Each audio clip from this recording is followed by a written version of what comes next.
दोस्तों, आज हम इस वीडियो में इस बात की चर्चा करेंगे कि 2024 के जनरल इलेक्शन में बीजेपी और मोदी जी को हराने के लिए ऑपोजिशन को क्यों राहुल गांधी को प्राइम मिनिस्टरियल कैंडिडेट के रूप में सपोर्ट करना चाहिए। देखिए, मोदी अपने समर्थकों के बीच में बहुत ही लोकप्रिय है और एक बहुत ही बड़े लीडर है।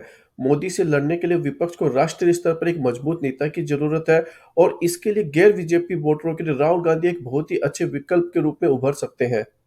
आइए इस बात को जानने के लिए कुछ इंपॉर्टेंट पॉइंट्स को डिस्कस करते हैं।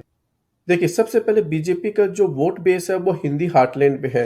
राजस्थान, एमपी, यूपी, दिल्ली, हरियाणा, पंजाब, गोवा जैसे राज्य हैं जहां पर हिंदी बोली जाती है और बीजेपी जो है इन राज्यों के अंदर 100% की स्ट्राइक रेट से जो है वो लोकसभा में अपनी सीटें जीत रही है। और इन हिंदी हार्टलैंड के स्टेट के अंदर बीजेपी का सीधा मुकाबला कांग्रेस से होता है और दोनों की जो फाइट होती है वो नेक टू नेक होती है। बाकी की रीजनल पार्टीज अगर वो यूनाइटेड होकर भी अगर अपना इलेक्शन लड़े, चाहे वो जेडीयू हो, चाहे वो एनसीपी हो, चाहे वो शिवसेना हो, चाहे वो टीएमसी हो, चाहे वो एसपी हो, चाहे वो बीएसपी हो, दोनों ये सारी पार्टियां मिलकर भी 1 से 5 सीट से ज्यादा नहीं जीत सकती है। बट हाँ, ये सारी पार्टियां मिलके कांग्रेस का 3 से 4% जो नॉन बीजेपी वोटर्स होते हैं उनको जरूर तोड़ सकती है और कांग्रेस को जो है वो इलेक्शन हरवा सकती है। देखिए, जो लोग भाजपा को पसंद नहीं करते हैं, वे कांग्रेस का समर्थन करते हैं और राहुल गांधी को पसंद करते हैं।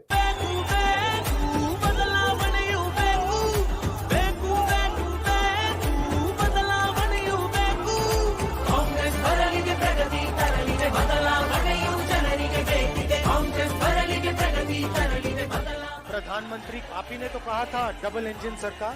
मोदी जी, आप कर्नाटक की जनता को बताइए 40% का कौन से इंजन को कितना मिला। कांग्रेस पार्टी की सरकार ईमानदार सरकार होगी। भाजपा को इन हिंदी हार्टलैंड स्टेट्स के अंदर 45% से अधिक का वोट शेयर मिल रहा है और कांग्रेस का वोट शेयर जो है वो अच्छा होते हुए भी दूसरी रीजनल पार्टीज के अंदर वो डिवाइड हो जाता है, जिसकी वजह से उनका ओवरऑल जो परसेंटेज है वो बीजेपी से काफी नीचे चला जाता है। अब जैसा कि हम जानते हैं कि इन रीजनल पार्टीज का वोट परसेंटेज बहुत ही कम होता है। ये किसी भी हाल में बीजेपी को इलेक्शंस के अंदर नहीं हरा सकती है इन हिंदी हार्टलैंड्स के अंदर। लेकिन ये कांग्रेस का जो नॉन बीजेपी वोटर होता है उनका अगर 1 से 5% अगर वोट परसेंटेज काट लेती है तो कांग्रेस जो है वो बहुत ही बुरी तरह से बीजेपी से हार जाती है और यही रीजन है कि बीजेपी जो है वो 100% की स्ट्राइक रेट से इन स्टेट्स के अंदर जनरल इलेक्शन के अंदर सारी सीटें जीत गई थी। दूसरी तरफ दूसरे बड़े ओपोजिशन लीडर जैसे शरद पवार जी, नीतीश कुमार जी या ममता बनर्जी, देखिए ये अपने-अपने स्टेट में काफ़ी लोकप्रिय है, लेकिन हिंदी हार्टलैंड के अंदर ये बिल्कुल भी लोकप्रिय नहीं है और ख़ास करके कोई भी इनको प्राइम मिनिस्टरियल कैंडिडेट के रूप में नहीं देखता है। इसलिए इनको राहुल गांधी के रूप में एक अच्छा विकल्प दिखना चाहिए और उसको सपोर्ट करना चाहिए। अरविंद केजरीवाल जी भी प्राइम मिनिस्टरियल कैंडिडेट हो सकते हैं, लेकिन उनके पास केवल 2 छोटे स्टेट है, एक दिल्ली है और एक पंजाब है और दिल्ली के अंदर भी वो लोकसभा के अंदर मोदी जी को अभी तक हरा नहीं पा रहे हैं। देखिए, अब तक अरविंद केजरीवाल जी और आम आदमी पार्टी के दूसरे लीडर्स को भी ये समझ में आ गया होगा कि बीजेपी को हराना ही उनके लिए सबसे पहला काम होना चाहिए। जिस तरीके से मनीष सिसोदिया जी को और सत्येंद्र जैन जी को जेल में डाला है और जिस तरीके से अरविंद केजरीवाल जी को भी अरेस्ट करने की बात चल रही है, उस तरीके से उनकी पहली प्रायोरिटी जो है वो बीजेपी को हराना होना चाहिए। देखिए, अब ये क्लियर हो गया है कि बीजेपी जो है वो आम आदमी पार्टी को दिल्ली में सरकार जो है वो नहीं चलाने दे पा रही है। उनके हर पॉलिसी के अंदर, उनके हर काम के अंदर कोई न कोई अड़चन ज़रूर डाली जाती है। देखिए, जब से मोदी जी प्राइम मिनिस्टर बने हैं तब से सेंटर और स्टेट की जो पॉलिटिक्स है वो बहुत ही ज़्यादा खराब हो गई है। देखिए, आए दिन कोई ना कोई खबर आती रहती है कि केंद्र की सरकार राज्य सरकारों के साथ में को उनके कामों के अंदर कोई ना कोई अड़चनें पैदा करती रहती है। दिल्ली के अंदर तो उनके आए दिन कोई ना कोई किस्सा मीडिया के अंदर छाया हुआ ही रहता है। देखिए, जब से मोदी जी आए हैं तब से उनके ऊपर ये आरोप लग रहा है कि मोदी जी ईडी और सीबीआई का पॉलिटिकल यूज़ काफ़ी कर रहे हैं। देखिए, मोदी सरकार पे ये आरोप लग रहा है कि वो ईडी और सीबीआई को यूज़ करके पॉलिटिकल लीडर्स को डराते हैं और उनको अपनी पार्टीज़ के अंदर शामिल करके राज्य की जो सरकारें हैं होती हैं, उनको गिरा देते हैं।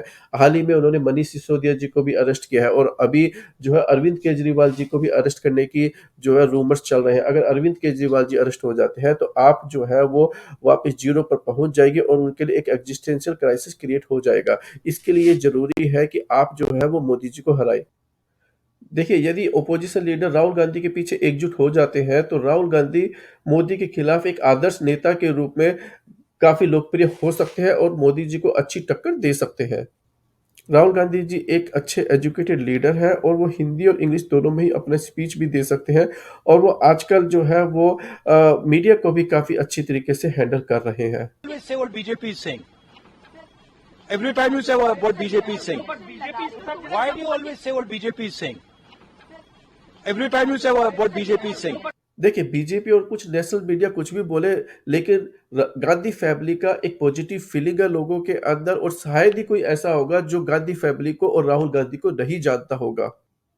देखिए, इंडिया के अंदर कहीं भी ऐसी कोई जगह नहीं होगी जहां पर अगर मोदी जी चले जाए उनको शायद वोट नहीं मिले, लेकिन गांधी फैमिली के नाम से वोट जरूर मिल जाएंगे। देखिए, भारत जोड़ो यात्रा ने भी राहुल गांधी जी के लिए एक पॉजिटिव फीलिंग ज़रूर क्रिएट करी है। राहुल गांधी ने ये प्रूव कर दिया है कि राहुल गांधी जी एक बड़े लीडर हैं और देखिए 3,500 किलोमीटर की यात्रा कन्याकुमारी से लेकर कश्मीर तक करना एक बहुत बड़ी बात होती है। कोई भी छोटा लीडर या कोई भी किसी भी एक नॉर्मल इंसान के लिए ये पॉसिबल नहीं है। अब यह भी प्रूव हो गया है कि विपक्ष के लिए कांग्रेस की तुलना में भाजपा से लड़ना कठिन है। बीजेपी बहुत सारा मनी और एफर्ट लगाती है और चुनाव जीतने के लिए किसी भी स्तर तक जा सकती है। देखिए, नीतीश कुमार जी, शरद पवार जी और ममता जी जो है वो काफ़ी बूढ़े हो गए हैं और शायद ही अब इनका ये एक लास्ट चुनाव होगा अब। देखिए, शरद पवार जी, नीतीश कुमार और ममता बनर्जी जो है वो रीजनल लीडर है और वो सेंटर में कांग्रेस को सपोर्ट करके फिर भी अपने स्टेट को जीत सकती है जहाँ पर उनका बेस है। देखिए, नीतीश कुमार जी बीजेपी के समर्थन से और उनके बिना अभी तक अपना सीएम पद जो है बरकरार रखने में सफल रहे हैं। हालाँकि मोदी जी अपने जीवन काल में एक बार नीतीश को हराने का तरीका खोज रहे होंगे। मैं और हमें हमें नहीं लगता कि नीतीश कुमार अपने आखिरी चुनाव में मोदी से चुनाव हारना चाहेंगे। अगर कांग्रेस नीतीश के समर्थन से सेंटर में जीतती है तो प्रेसिडेंट मुर्मू के बाद में नीतीश को राष्ट्रपति बनाया जा सकता है। इस तरह नीतीश सर्वोच्च पद के साथ अपनी राजनीतिक पारी पूरी कर सकते हैं। देखिए, शरद पवार जी को राजनीति का एक बहुत बड़ा नेता कहा जाता है। हालांकि कांग्रेस से रास्ता बदलने के बाद से अब तक वह महाराष्ट्र में सीएम नहीं बन पाए हैं। मोदी जी जैसे बड़े नेता को हराने और खुद को एक सच्चे बड़े नेता के रूप में साबित करने का यह एक सुनहरा मौका है। बीजेपी ने उद्धव से न केवल सीएम पद बल्कि पार्टी और सिंबल भी छीन लिया। भाजपा की हार सुनिश्चित करते हुए उन्होंने जो कुछ भी खोया है, उन्हें उसे प्राप्त करने का यह सुनहरा समय है। उद्धव ठाकरे कम से कम 2024 के आम चुनाव में कांग्रेस का समर्थन कर सकते हैं और मोदी जी को हरा सकते हैं और बड़े ठाकरे साहब श्री बाला साहब ठाकरे जी की विरासत को पुनः प्राप्त कर सकते हैं। कभी कांग्रेस की मजबूत नेता रही ममता जी अब पश्चिम बंगाल जीत सकती है और मोदी जी को हरा सकती है।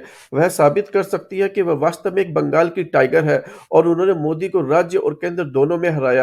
राष्ट्रपति मुर्मू के सेवानिवृत्त होने के बाद भी वे राष्ट्रपति पद की उम्मीदवार भी बन सकती है और राष्ट्रपति भी बन सकती है।